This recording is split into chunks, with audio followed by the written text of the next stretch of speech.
Today on This Week in Startups, we're joined by Maxwell Salzberg, one of the brains behind Diaspora. We'll hear the winning pitch from the Web 2.0 Startup Showcase in New York City. And is the CD RIP? All that and more right now on This Week in Startups.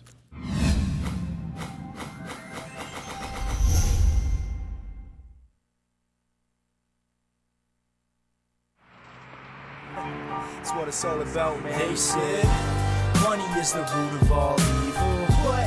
Funny how it feeds my people. Yeah. We ain't gonna live like equals until we get the money, spend the money, and defeat you. Yeah. Money is the root of all evil. What?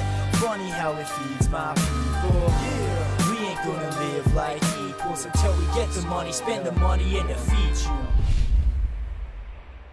Hello everybody. Welcome to episode number 88. Number 88, closing in on 100 of This Week in Startups. We've got an amazing show for you today. One of the founders of the Diaspora project, the project that hopes to create an open source, more open, more honest version of Facebook. You know, the program that raised, what, $250,000 on Kickstarter, an amazing story. They're going to be on talking about their project, and we're also going to hear a winning pitch, the pitch that actually won the Web 2.0 Startup Showcase in New York City. So I'm really excited about hearing that. A winning pitch is always good. And we're going to talk a lot about a lot of stuff in the news, as you heard. If you want to come to the launch conference, that's my personal conference where 50 startups will launch. That's occurring February 23rd and 24th in San Francisco. And if you watch 10 episodes live of This Week in Startups and do a tweet that just says, I can't wait for the launchconference.com, and put #twist on it, then check in the chat room with Lon or Dina, who you'll see in there, I'll give you a free ticket. So basically, you do 10 tweets, 10 times live during the show, and check in live during the show. This is for my regular users who like to come into the show on Fridays and Tuesdays and contribute. I do appreciate your support. And one thing everybody can appreciate is MailChimp. MailChimp is flawless. I've been using it for my email newsletter, jasonnation.com. I'm going to be using it for my new launch newsletter, which will destroy TechCrunch and other subpar news sources where you have to pay a MacBook Air to get coverage. And it is an amazing piece of software that I love. You can sign up people by form. You get delivery rates that are unbelievable. You know, all those bounces I used to get with my listserv, I don't get anymore. And it lets me see who is using my product, who is opening the emails, and I see actually their faces. So it's just an amazing experience to actually see the 60, 70, 80% of people who are opening my email, which is an incredible open rate I didn't even know I had. And then you can see their faces and see their Twitter accounts. So I get people spooked out now. You know what I do? I go into MailChimp and I see who the most recent people are to open the newsletter or the most recent people to subscribe to the newsletter, and I go follow them on Twitter. And they're just like, oh my God, you're following me. I was just reading your newsletter. And I just signed up for your newsletter. I'm like, yes, I know. And I am following you. Man, they have been growing amazingly, and they have incredible product UI. I'm really blown away. And I've actually showed my product people here at Mahalo the user interface at MailChimp because I'm so impressed by it. 85,000 users in 1 year turned into 450,000, and that's because they have a beautiful product that's easy to use. And if you have under 1,000 subscribers, you can use it for free. How's that for a deal? Go to MailChimp.com and sign up today. I love it. I just love it. We have it's not the Shark Tank, so I just want to be clear about that, because this person's a major winner. They've already won. But they're going to actually, I asked them if they would do the pitch that won them, because everybody is trying to learn how to pitch. Right. And from what I understand, these guys crushed it. And this is part of .co Startup Showcase at the Web 2.0 Summit in New York City. These guys won. Brooke Dixon, are you on the line? Okay, we have Brooke on the line. I can see his video, but I don't hear him exactly. So let's try one more time. Brooke, can you hear me? You can hear me, that's good, but I can't hear you yet. Okay, we're checking the fidelity. Test 1, 2.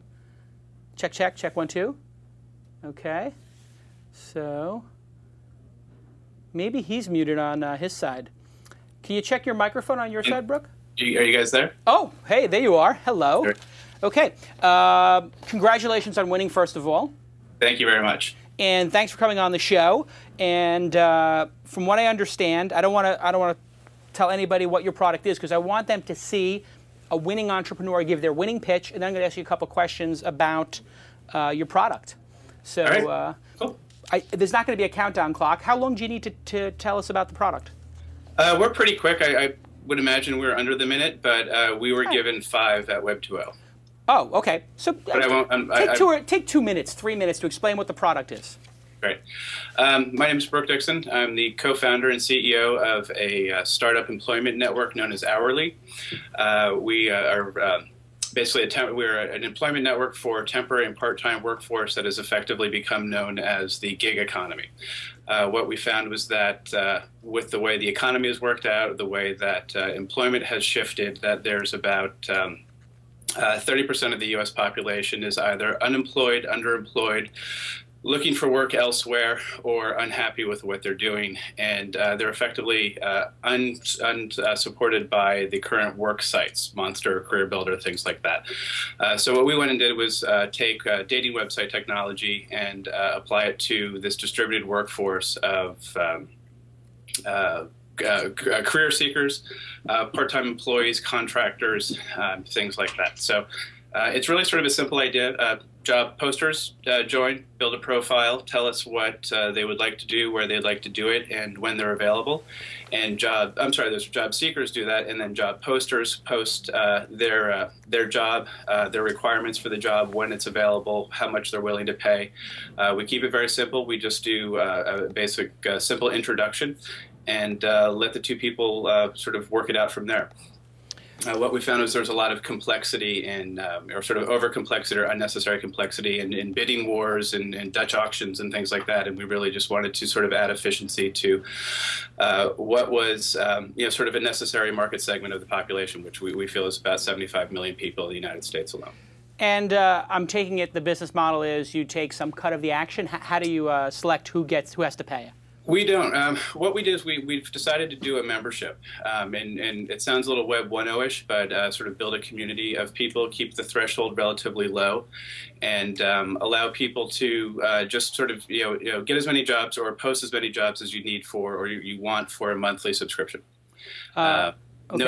No transaction fees. What we found was these are people that aren't necessarily earning a tremendous amount of money, and by doing the commissions or a pay per post or a pay per find, you were already cutting into a relatively low margin. So what we've done is we've created this sort of volume play where we get a lot of people into the site at once, and we just charge them monthly.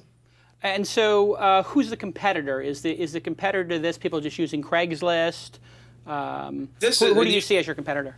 The idea sort of originated from Craigslist. It was my wife runs a catering company, was in New York City, is now out on Long Island, and she was left to finding people on Craigslist. And so for every job she posted, she'd get about 500 responses back by email. So I wouldn't consider Craigslist to be a competitor. They're sort of they're obviously Craigslist. There's a lot of people sort of getting into this space right now, and then there's obviously the Monster.coms and Hot Jobs or whoever's acquiring who these days. But we feel that this is it's an important market. It's a very big market, and we're just taking a very simple approach to it and trying to just get people back into working. Yeah.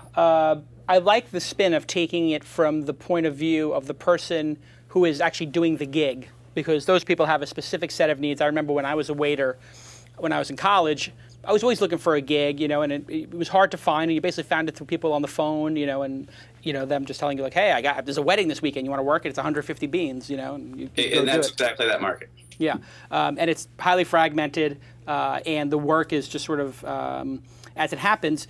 What are your thoughts on mobile? Because it seems to me that this would make a better iPhone application than a website, because people are on the run and they're getting gigs. Obviously, you can get to the website through the phone and the web browser, but have you thought about any sort of location-based additions to this? Absolutely. It's right now I'm the only developer of the site, so we're very, very bootstrapped. We were very lucky to participate in Web 2.0, much less win the audience choice.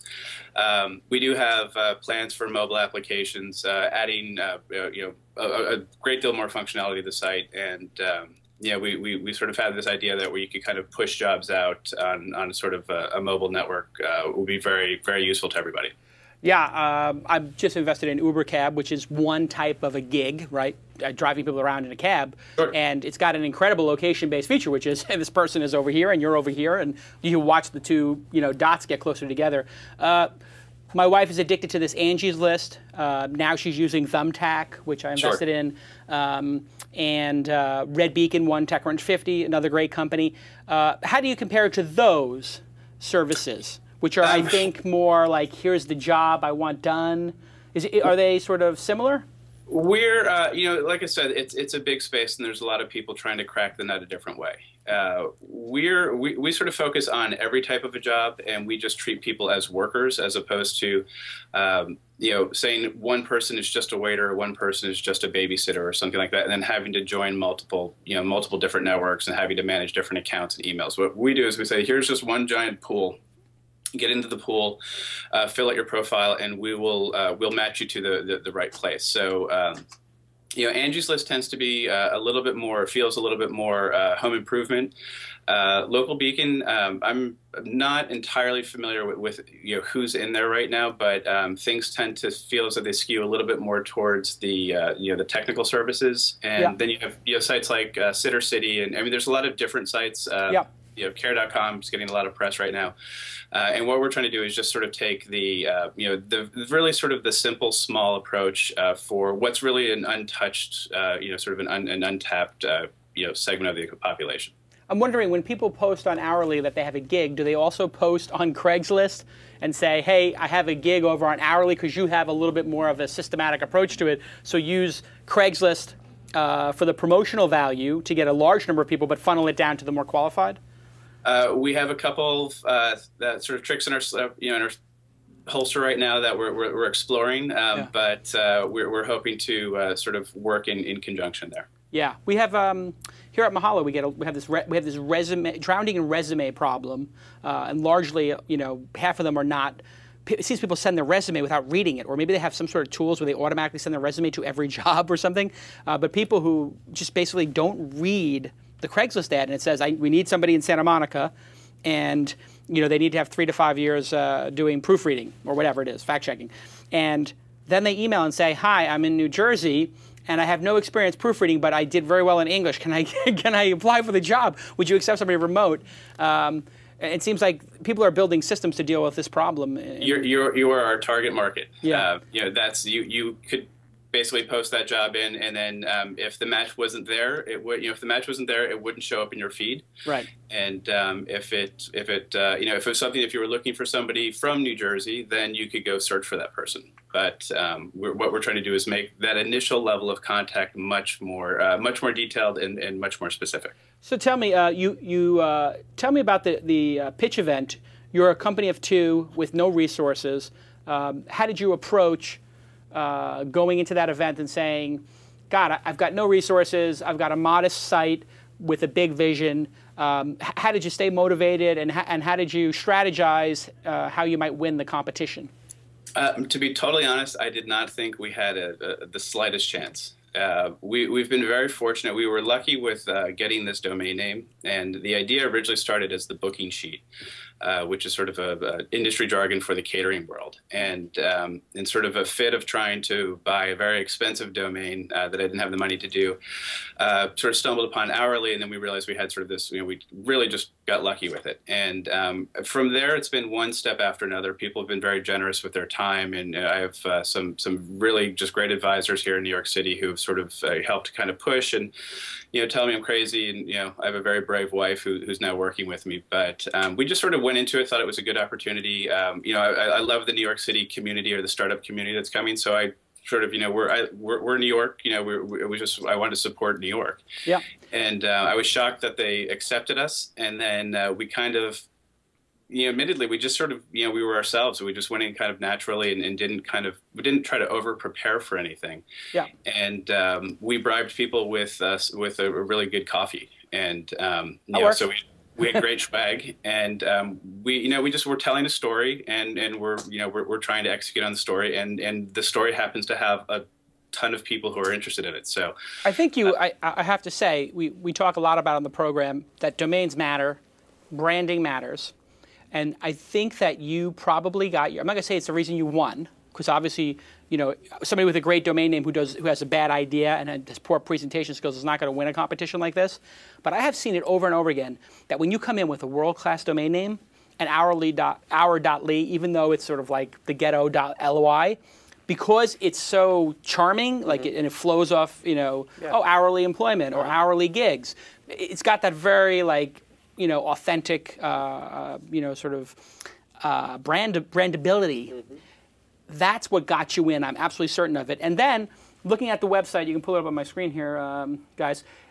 Not the most amazing looking website in the world, but your logo is quite nice. It's not. It's a 7 or out of 10, which means you could improve it a little bit. But you said like this is how easy it is to use the service, and I think a lot of the times the judges on these, the judges look for in these competitions simple ideas that would solve a problem that they can relate to with a great domain name and somebody who's clearly thought about the business model. It seems like you did all of those things.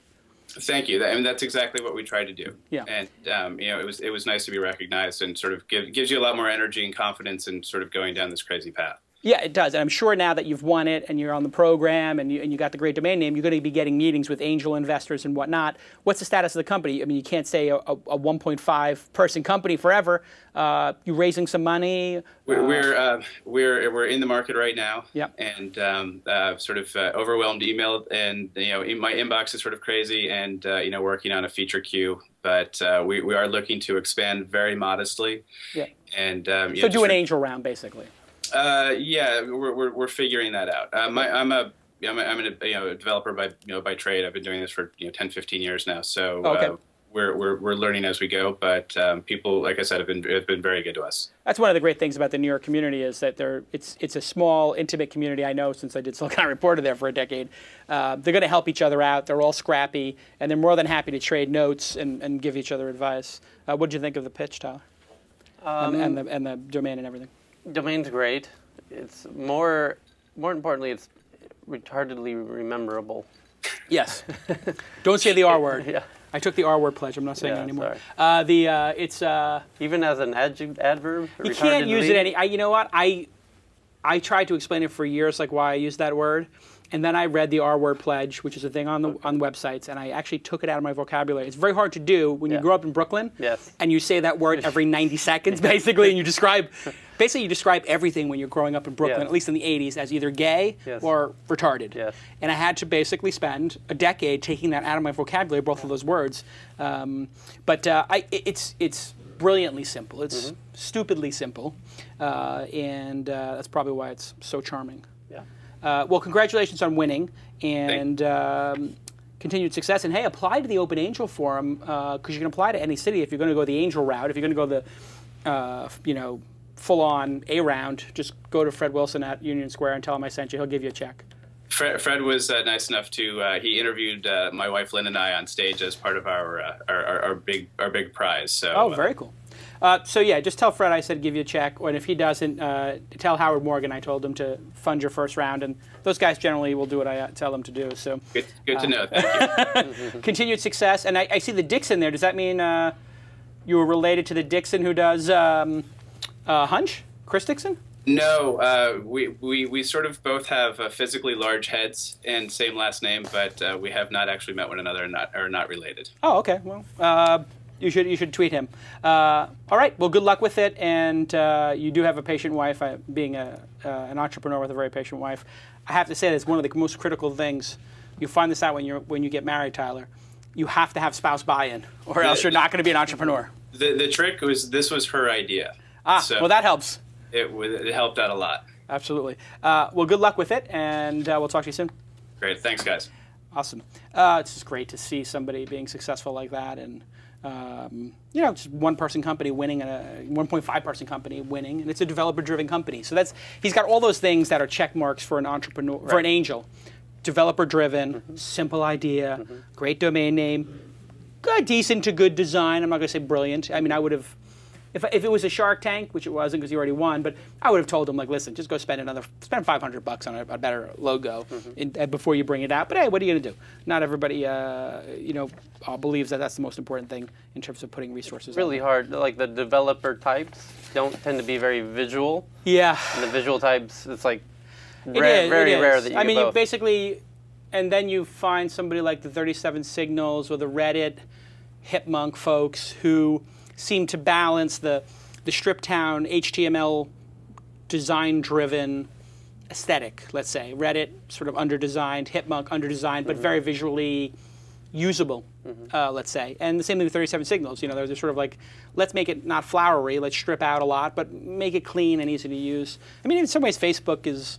Facebook, to me, looks more like it's a wireframe. It's almost like they made a wireframe as opposed to a website. You know, they probably didn't like use Photoshop. They just said, "Oh, just wireframe it," and then publish the wireframes.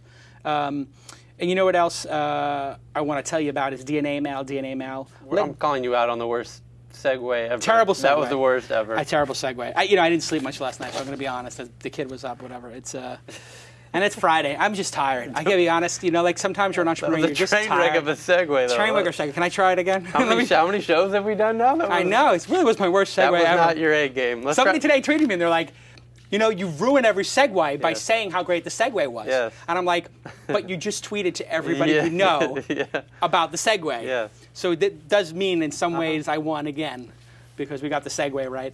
But I'll just do it again. Wow, what a great job Hourly did, huh? Awesome. Those guys are great. I expect big things. Yeah, and you know what? You know. How much of a I know the T-ball right there. Whoop, boop, right out of the park. I expect big things. Yes, and you know who else provides big things? DNA Mail, DNA Mail. Oh, God, do I love DNA Mail. They will help you succeed in business by moving your mail to the cloud, where it belongs, using Google Apps or Microsoft Exchange. Hey, listen, a lot of these salespeople, a lot of these professional organizations, MBAs, they're not ready to go Google Apps, so keep going with the Microsoft Exchange. Great product, but you can put it in the cloud, and you don't need to be managing your own servers and PST files and all that other nonsense.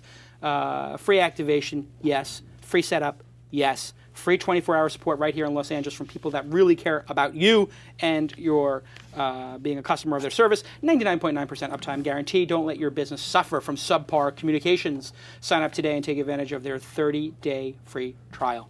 Order online at dnamail.com and follow them on Twitter at dnamail. And everybody take a moment to thank our two sponsors today, at MailChimp and at DNA Mail. It is your Geary, it is your sacred duty. If you like independent programming, like you hear on the This Week in Network, 23 or 24 shows now. They're going to do a show about The Walking Dead, you know, the new zombie film, and I got the early copy of it. Amazing, AMC. This is going to be the big show. This is going to be the Mad Men of I saw the trailer, yeah. It's going to be the Mad Men of next year, and they got the early copies of the 2 first episodes. It's basically zombie... It's a zombie television show. I mean, what more do you need to know? This whole zombie meme has turned into... I am a zombie freak. I am reading all these Can zombie they combine books. zombie and bacon and the other memes? Exactly, other memes. The kittens. mega meme, yeah. Yeah, zombie bacon kittens. Yeah. Yeah, I mean, there you go. We should actually, can somebody get that domain, zombie bacon kittens? Anyway, if you appreciate independent media and zombies, it's your Geary to tweet. Thank you at DNA Mail. Thank you at MailChimp. I love those guys for helping out. And DNA Mail, the longest running sponsor in the history of the show, 88 shows and counting. I first heard of the Diaspora project. Kickstarter? We know what happened was I had written something about Facebook. This was all going on right at the heat of the moment of like, we got to get the hell off of Facebook. Yeah, Facebook like was right hitting as I was critical- basically yeah. like, I'm turning off my Facebook Right. account. This is ridiculous. These guys are, you know, S-bags. They're D-bags. They're just bags. Tea-bags. All bags. They're just the worst bags ever. They just don't care about people. You know, they kill kittens, all this stuff. And I see this Diaspora project. Did I get it? Diaspora? Diaspora project. And I said, wow, that's a brilliant idea. We'll make an open source sort of distributed version of Facebook. It could work. I wonder, you know, like if they need funding or whatever, and then they all of a sudden, like it's $20,000 in funding, and they think they asked for 10, and the next thing I know, it's like 200,000. I'm like, my God, this is ridiculous. They just did their angel round, and they gave no equity away. These guys must be brilliant. We've got to have them on the show. So Max, are you there? Yep, I'm here. Can you hear me? I can hear you fine. Thanks for being on the program. Thank you. Where are you now? I'm actually currently in my apartment in San Francisco. Oh, very cool. So tell us, what is the project? So Diaspora is a distributed social network. So what that means is we're kind of trying to make sort of your social networking account kind of more like your email, where it doesn't matter if you have a Gmail or Yahoo account. You can always send anybody email, even if you have an email account. So the hope is to sort of make a piece of software that you can run a Diaspora account from anywhere, from your home computer, from joindiaspora.com, from Google could run one, Yahoo could run one, your employer or university could run one, and you can connect to all your friends and family and move your account if you want to. But the idea is you sort of don't have lock-in, and your communication is just sort of between you and your friends. There's no sort of greater network actually. So in this system, is it sort of analogous to, say, BitTorrent, where you have a bunch of servers and nobody owns all of the data, but all of the data is sort of out there in the network? Would that be an analogy?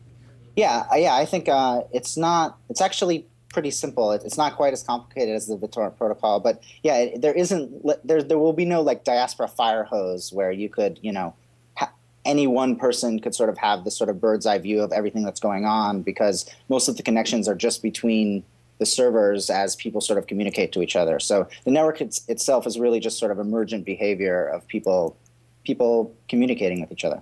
Okay, so I go to the site, I create a profile, and I put up some photos, and I say these are my friends, and these are their email addresses, or these are their what addresses? So I guess it's basically like this is their Diaspora account, which sort of currently kind of looks like an email address, because it is the idea that they have an account at a server. Because it is sort of, you have to be globally unique across the internet.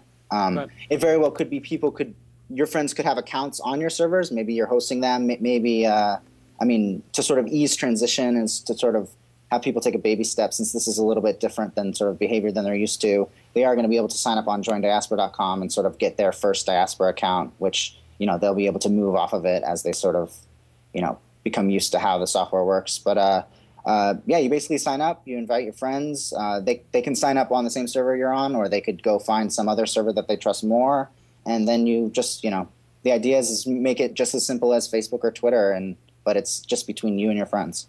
And so how does the processing power that it takes to sort of map the social graph, how does that occur? So for people who don't know, mapping your social network, that takes a decent amount of computing power. So if I know Tyler and Tyler knows all these other people, and then figuring out who we know in common, where does that computing power exist and occur? Does it occur on my server, on his server, on your servers?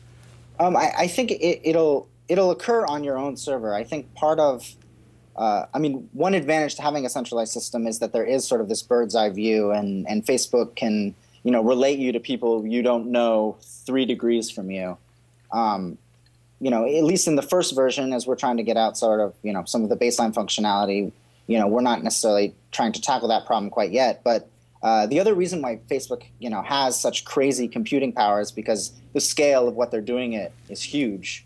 But if your social graph sort of only encompasses 1 or 2 or even 3 degrees of separation of people you've sort of connected with, then you can do that compute power on your own server, for yourself. Basically, yeah. It's not. I think probably the net effect, if you counted all of the servers computing everybody's sort of social graph together, it's probably in a way more wasteful. But since we're working on smaller scales at a time, and it's not one person sort of running everything, you don't need these crazy data centers. It's the same kind of principle, I guess, that like people don't need quad core 3 gigahertz processor on their laptop when they want to use Microsoft Word, right, or browse the internet. You could think of that as a wasted resource, and but we don't, because it's affordable enough that individuals can have that kind of power, and they just sort of underutilize it. So we can kind of take advantage of that. So tell me, when did this idea emerge? Was it your idea? Were you at a dinner party with 3 people and you said, oh, I read Calacanis' newsletter, and my God, he's pissed off at Facebook for doing all these privacy things. We need to make something for Jason so he can have somewhere to go and interact. Seriously, what was the origin of this idea? Because the timing seemed perfect. my friends and I were kind of all free software nerds, I guess, but we kind of have just the ACM at NYU. It's kind of computer science nerd club, I guess. For some reason, NYU gave us an office as undergraduates. And we kind of would always hang out there, kind of do cool projects. We built a MakerBot, which is a 3-dimensional printer from some guys in Brooklyn. Yeah, I've seen it. It's a cool printer. Yeah, it's really awesome. Anyways, so about the time we were finishing up that project, Eben Moglen, he heads the Software Freedom Law Center at Columbia. He's a very sort of seminal free software figure, kind of gave a talk at NYU called Freedom in the Cloud, and it was sort of a call to arms and sort of galvanized sort of speech to sort of the free software world, saying like, why hasn't free software come up with sort of an alternative to Facebook? And Eben Moglen has a really cool idea that is probably, maybe not for this year, but maybe in 10 years, called sort of the Freedom Box. The idea that, you could use, a piece of hardware you own to sort of run a small web server to sort of serve as your social account. So it could be your cell phone or one of the little Shiva plug computers. And so he actually kind of outlined it pretty in depth, kind of this concept. And he's sort of like, we need to get together and make this. And this is, and then this is a Richard Stallman's lawyer, I guess. So he's a pretty big deal. But we kind of said like, okay, we kind of need a project to work on. I think the Freedom Box is really cool. I think it's like very different in the way that people communicate today. They're not necessarily used to that quite yet. Yeah. So I'd be willing to make something or give it a shot to make something that was, maybe slightly closer to what people are used to, but just a little bit more different, that was a little bit better for them. And, it sounds like fun. It sounds like a hard problem. We like solving hard problems. So we just thought we'd, give it a shot. And we started working on the weekends and sort of just kind of figure out like, hey, how hard would this be to sort of, fake, or not fake, but like, create interactions like you expect on sort of these social networks that have emerged, but not in a way that's completely centralized. And I think what we sort of decided is to get to, 80% good. It's not even like, it's not rocket science, I guess. Yeah, I mean, it seems like changing user behavior and getting them to understand the concept is going to be the big hurdle. Right. To this day, explaining how BitTorrent works to somebody who doesn't know how it works and explaining that you have to get, this application or whatever, not as easy as, say, just downloading Napster and watching it work. Where are you guys going to end up on the spectrum? Is it going to feel like using BitTorrent? Is it going to feel like using Napster? I definitely think we're shooting for Napster. I mean, we definitely, that's kind of the number one challenge. I mean, we are kind of like nerdy guys, but we really are trying to, make it work for, I always think of my younger sister's 20 years old, and every time I like sit down at the keyboard, I'm thinking about, what do I need to do to make her think this is the coolest, most awesome thing that she can use. So we're definitely, even though it isn't an open source project and, anybody's free to sort of have plugins and mods, kind of like Firefox, we are really shooting for the core functionality to really be just the essence of what people want to do online. And,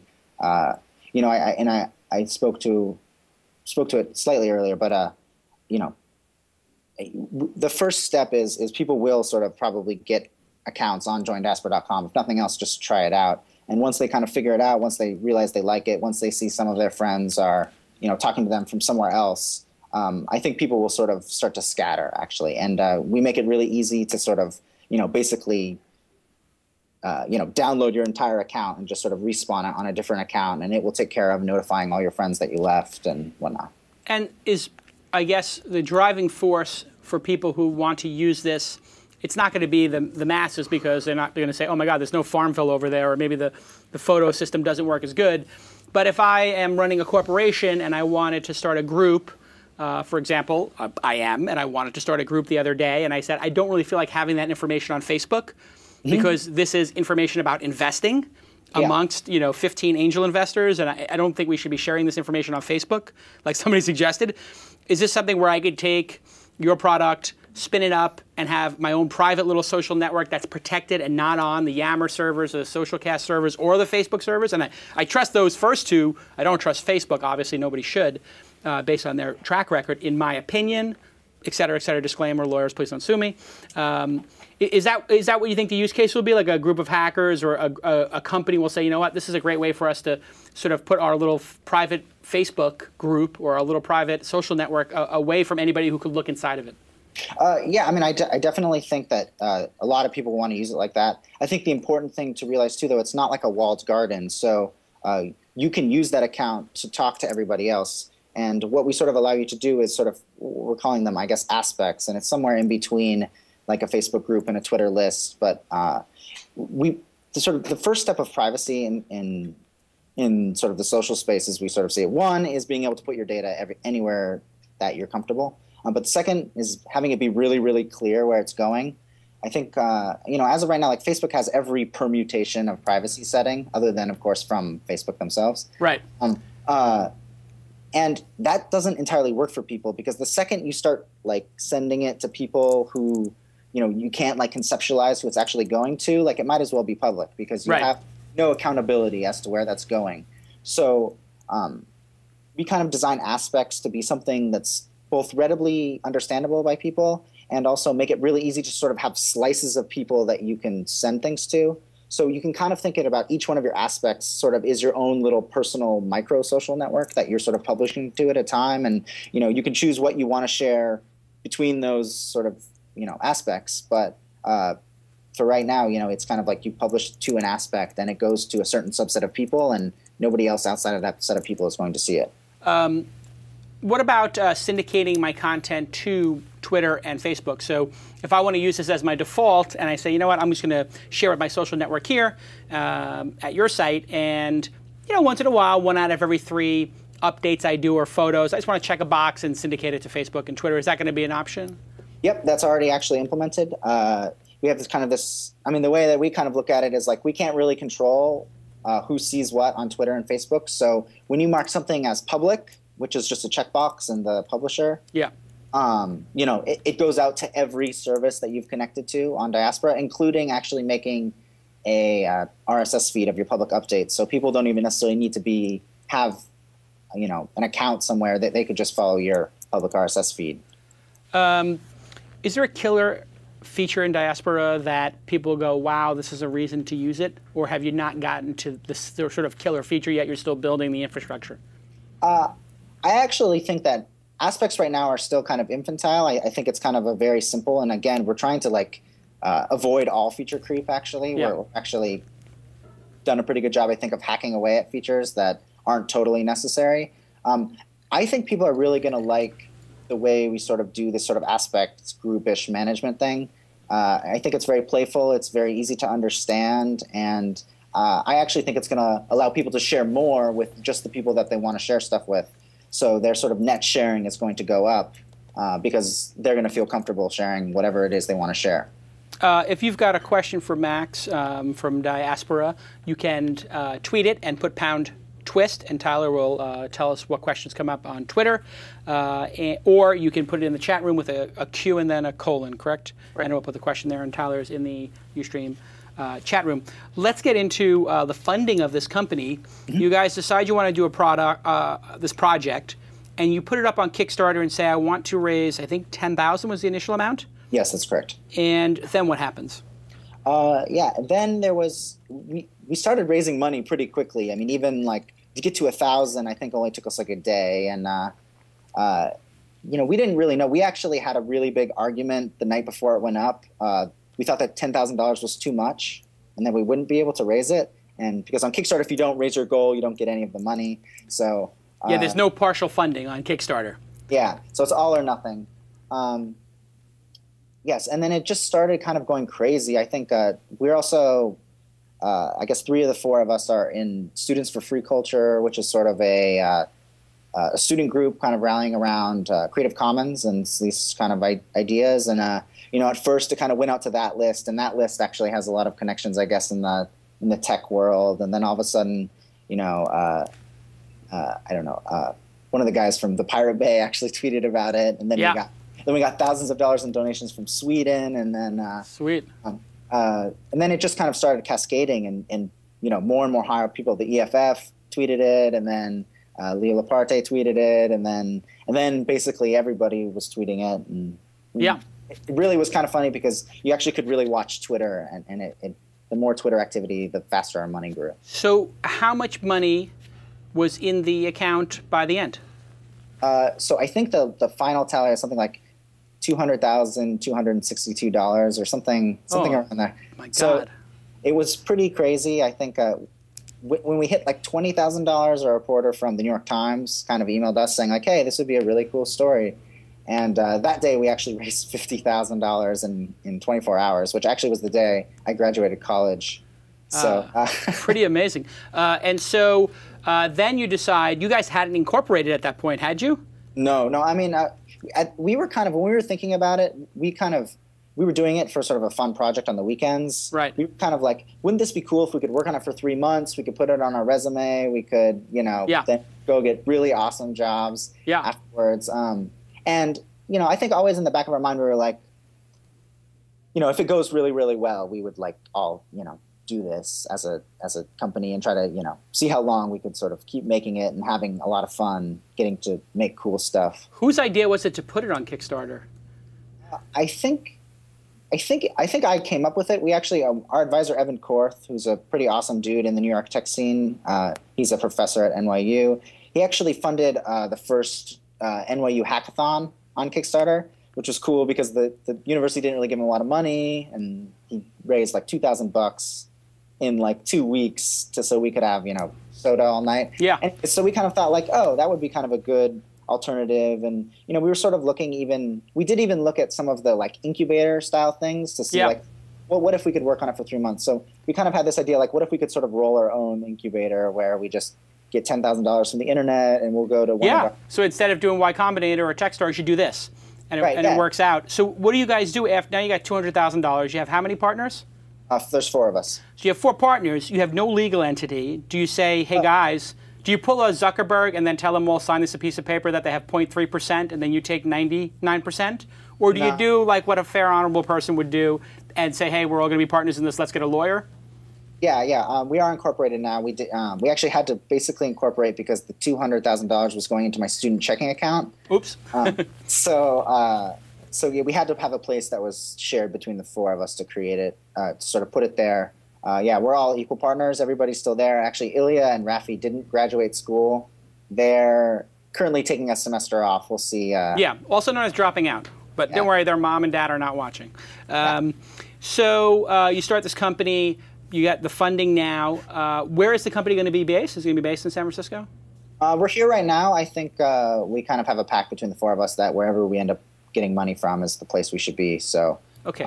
Now, every angel in VC must be drooling over what you're doing because it's somehow related to social. And does that mean you guys are going to do a big venture capital round, or are you going to sit tight and just work on the project till the $200,000 runs out? What's the strategy? I think probably just after talking to everybody, since it sounds like funding sort of is very quiet in the end of the year, we're hoping to kind of push out our consumer alpha, beta, the end of next month. So I kind of think we're in a better position if we sort of have a product out there and have some users and get some real feedback. I think right now we also have this whole free software component of what we're doing, and so building that community kind of is an ace in our sleeve. That we're actually the 6th most followed project on GitHub, which is sort of a social coding site where a lot of open source programmers kind of hang out. So that's really amazing. I think we're the fastest growing project on that side. So I think right now we're focusing on product, building the community. I think we've been thinking about bringing some people on, but I think right now, we're 4 close friends. So we work really, really well together. And so the most important thing is just for us to stay focused on making it more awesome, basically.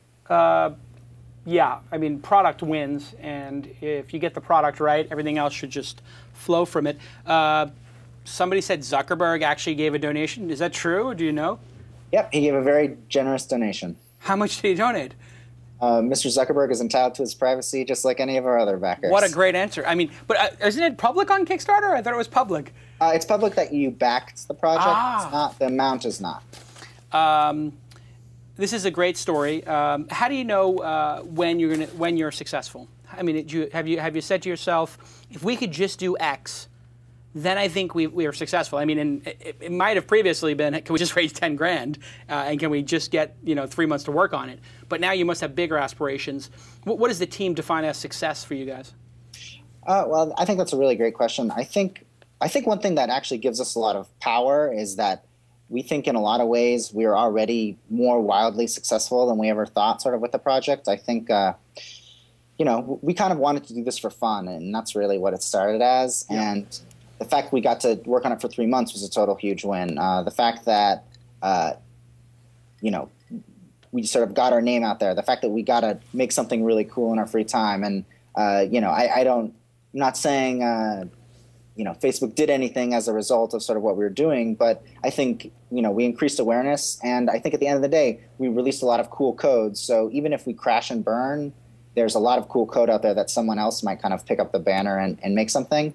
With that being said, I do think it would be really cool if people really, really liked it and really, wanted to use it. I definitely think, clearly the Kickstarter sort of showed that there is kind of a lot of demand for sort of this kind of concept, and coming from someone that maybe isn't, Google or one of these other big players. I think, everybody's been waiting around so long for one of them to kind of step up and sort of make a real competitor that's actually pretty cool. So I think it's pretty cool. I think we've already won, and what that means is we can just continue to do what we're doing, which is have fun and do whatever we want, kind of, and it's going to be all good. Have you met Zuckerberg in person yet since you moved to San Francisco? I haven't. I have not yet. Yeah. Has he reached out and asked to have lunch? He hasn't. Actually, Rafi suggested maybe we should do that, but no, don't. Not a good idea. Yeah, I didn't. I had to disagree. Heads down and focus on the product. Tyler, what questions do we have from the audience? So MG with them and a few others have asked a similar sort of question, like roadmap-wise, is there any sort of tangible goal you have with a date in mind of 6 month, 12 month? Yeah. So what are the milestones? Yeah. Well, I think we have to get this sort of. I'm not sure if we're going to call it an alpha or a beta, which it's fully functional. I mean, you can download the source code right now, and if you're kind of a geek, you can run it. It works. We're just trying to make it more awesome when we kind of, try to pitch it to my sister and her friends kind of segment. So that's, I think, the first step. I think we're probably going to, have to, it's a learning experience for all of us. We sort of have this managing the community side, and we also have, sort of releasing the product version of it on the other side. I think we'll probably have to raise some money beginning of next year because I think we do want to keep going on it. We're a very agile team. We work really, really fast. There's new features every week. I don't know if we have some sort of grand 6 months plan. I mean, we probably have 6 months of features in the backlog, but we kind of plan our features. What can we release in 2 weeks? So when will you be able to create your profile on the site? And the site is joindiaspora.com. Joindiaspora.com, yeah. That's probably, we're shooting for end of next month. Will be sort of the beta that anybody can sign up on. So then Christmas time, you'll be able to build your profile page and start rocking. Any other questions from the audience, Tyler? What was the inspiration behind the name? Yeah, inspiration behind the name. The story? I think the inspiration might be obvious, but... Yeah. It's actually pretty funny because we argue about everything. I mean, it's just kind of our way. We just we're very close. But I was just walking to school one day, and I don't know if I saw it on a newspaper or something when I was sort of walking through the East Village, and I just sort of came in and I said, the name of this should be Diaspora. And I was expecting kind of some really long-winded debate, and everybody was just like, yeah, okay, that sounds about right. And so it's, I guess, nothing more than that. Well done, and I'd love to get a cup of coffee when I'm up in San Francisco next time. I am rooting for you guys big time, and cool. I cannot wait to try the product. I will be your first and largest advocate when you can sign up at the site. Hey, thank you so much. I appreciate you having me on. Awesome. We'll talk to you soon, Max. All right, bye. It's great stuff. I mean, I really think that this is going to be a successful project, and it's going to really help the industry. Let's bring Alon for the news.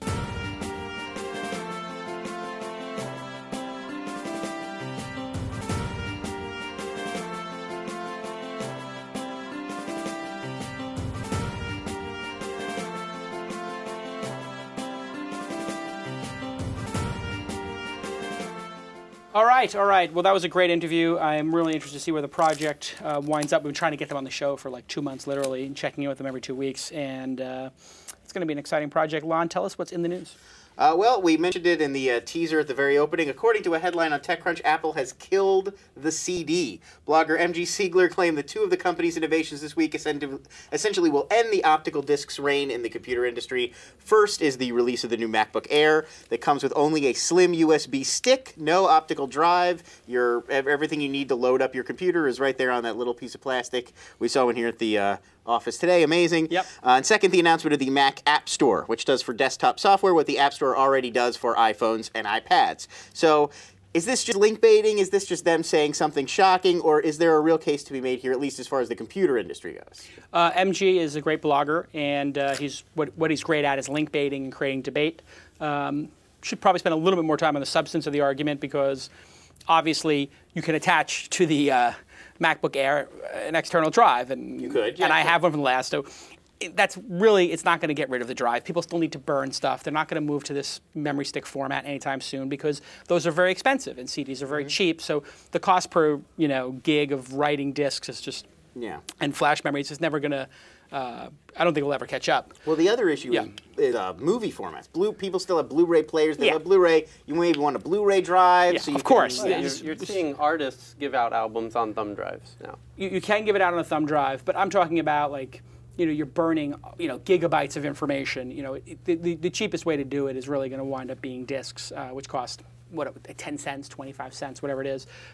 So the bigger issue is that you can get everything over the network, like the App Store for your desktop, which, if you remember, I said, Steve Jobs is trying to see if he can get OS from the iPhone onto the iPad, and then next to netbooks, and then next to desktops, iOS, and he'll lock down your whole desktop.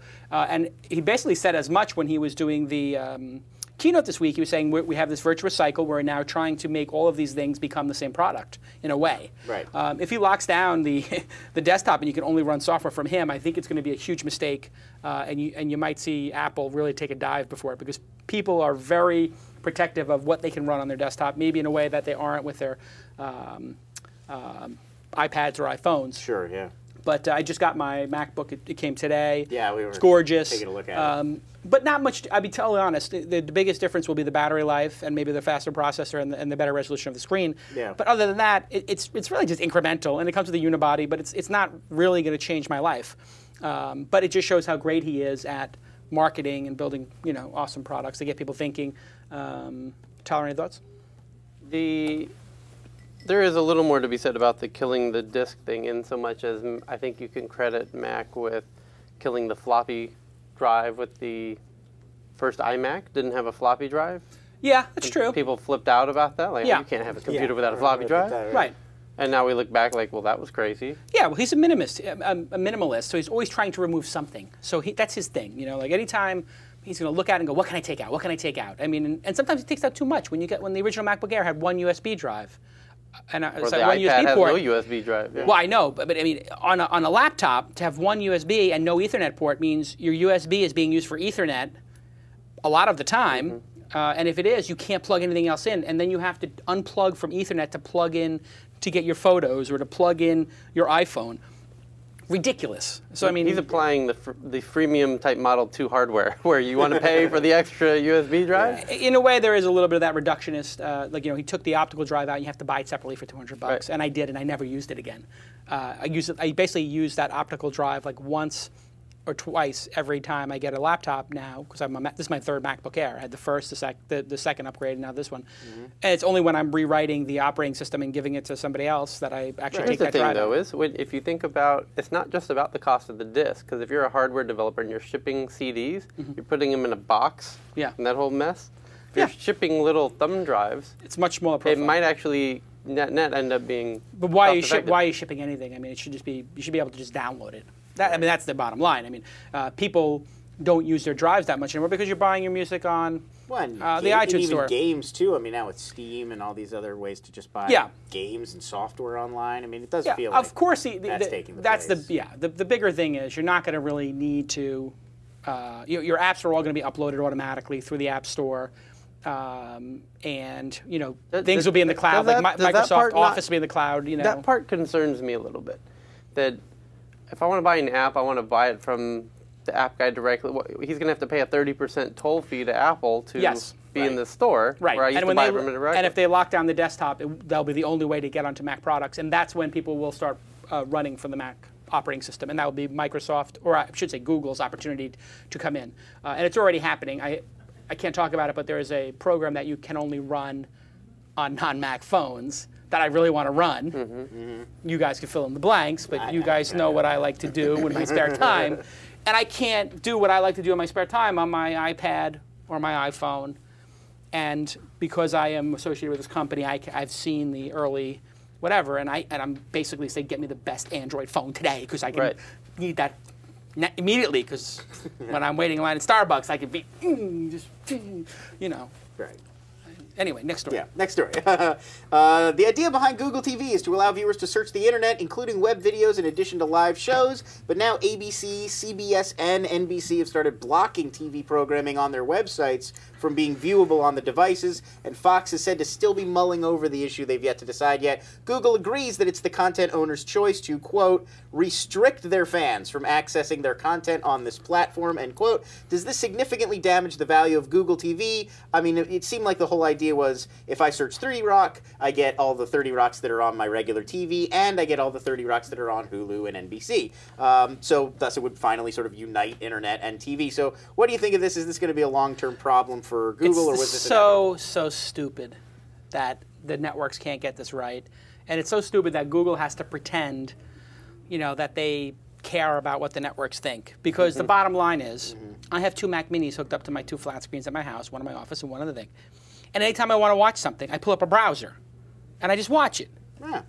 So to play this game of cat and mouse, like we're going to block Boxy or we're going to block Google, it's like, you know what? Then people are just going to put computers on their thing, and Boxy is basically a computer, right? Boxy. The maybe like the Boxy box one day, but now it's like a platform. Yeah.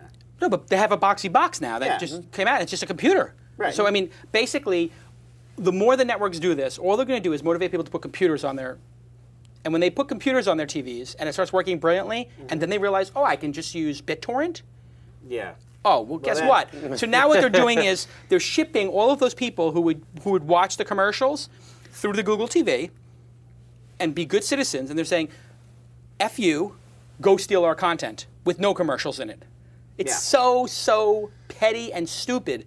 Why do you care? They're watching the commercials. And, by the way, dumbasses.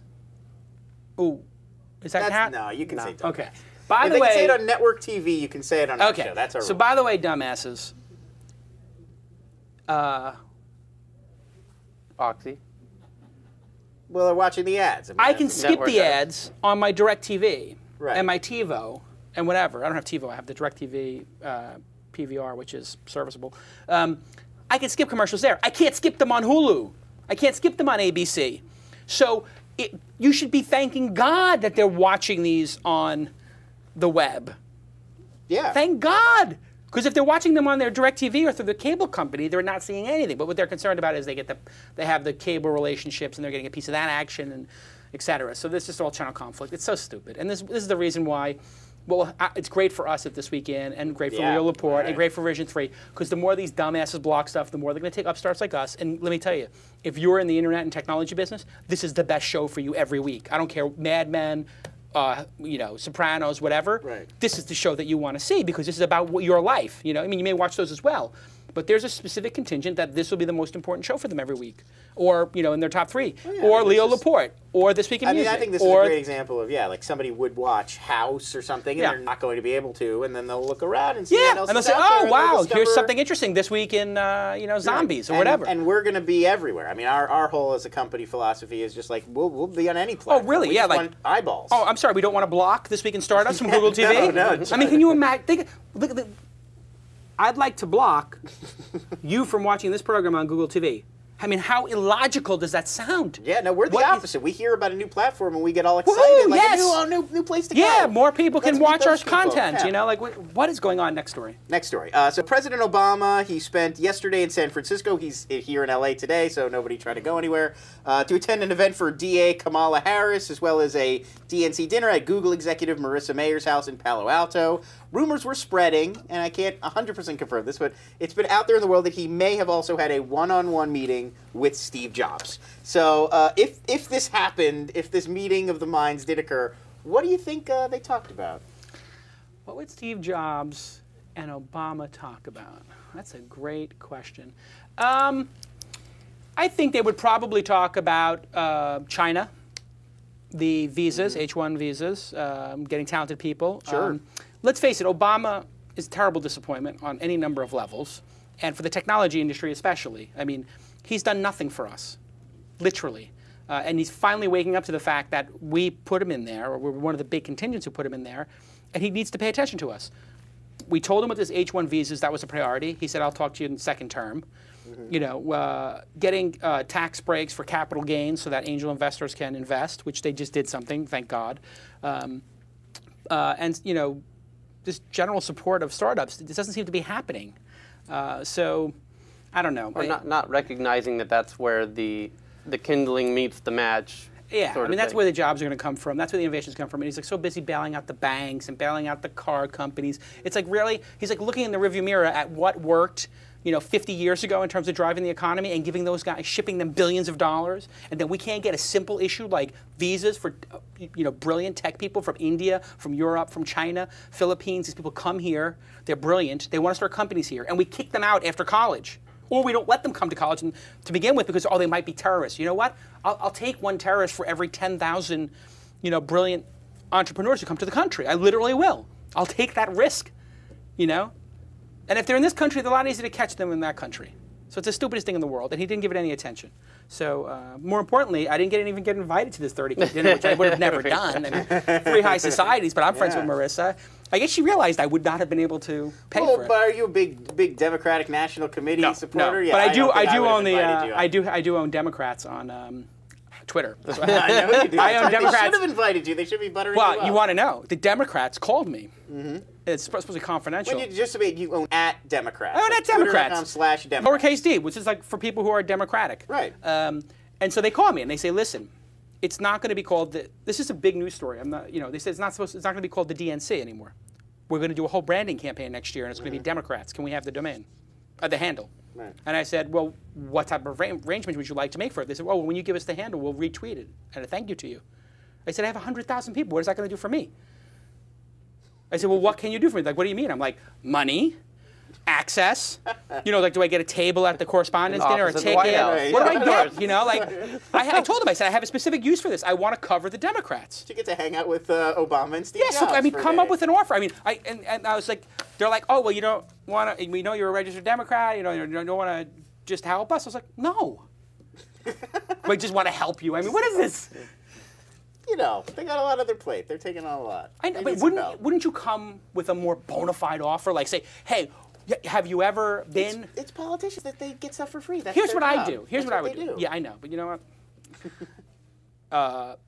When I go play poker with celebrities and they lose their money, I don't give it back to them. Okay? No special treatment Right, because you're a right, celebrity or you're a politician. Listen, if they want that domain name, if they want that handle, what they should have said to me was very simple. Jason, Obama loves you. He thinks you're brilliant. Something, just lie, or just whatever. We're all very big fans. Some just huge lie. We would love to let you, as a thank you, interview Obama about technology. Ooh. Or get him on the show. we're going to have a technology dinner at the White House, which they did already, and they didn't invite me. He's in town. Well, He's they in didn't. town right now. He's at They USC, never yeah. invited me to that. So they just say, "Hey, you want to come to this technology roundtable? We'll invite you to the next technology roundtable." They didn't do that. Oh, would you like to take a picture with the president? No, they didn't do that. Would you like to? Would you like to go to the inauguration? Like the inauguration tickets are hard to come by. They must cost like $1,000 or $2,000 or Sure, something. yeah. I don't know what they go for on I the think day. you should get back in touch with them and say we have our 100th episode of This Week in Startups coming up. No, if forget it. Obama I'm giving will them be the nothing. guest, I will give the Democrats nothing And I'll tell you why I'm not. I'd love to get Obama on You're the gonna show. sell it to the Republicans. I'm See what they do with giving it to Glenn Beck.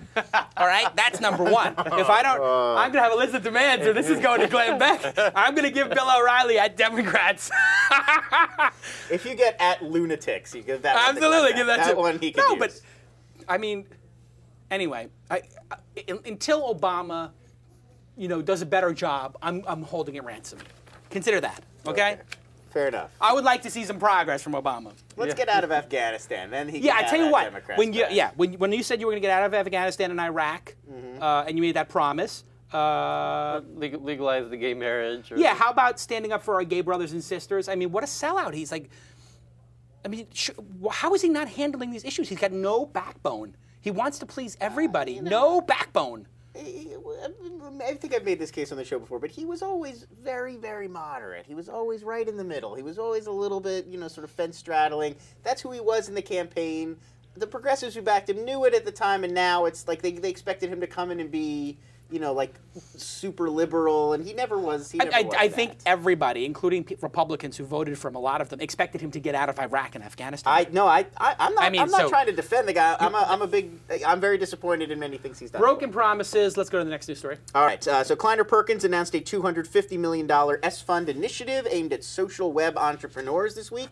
The goal, according to the press release, is to fund and incubate innovators, quote, who are reimagining and reinventing a web of people and places, unquote. Investors and strategic partners include Amazon.com, Facebook, Zynga, Comcast, and Liberty Media. The first startup to receive funding was Cafe Bots.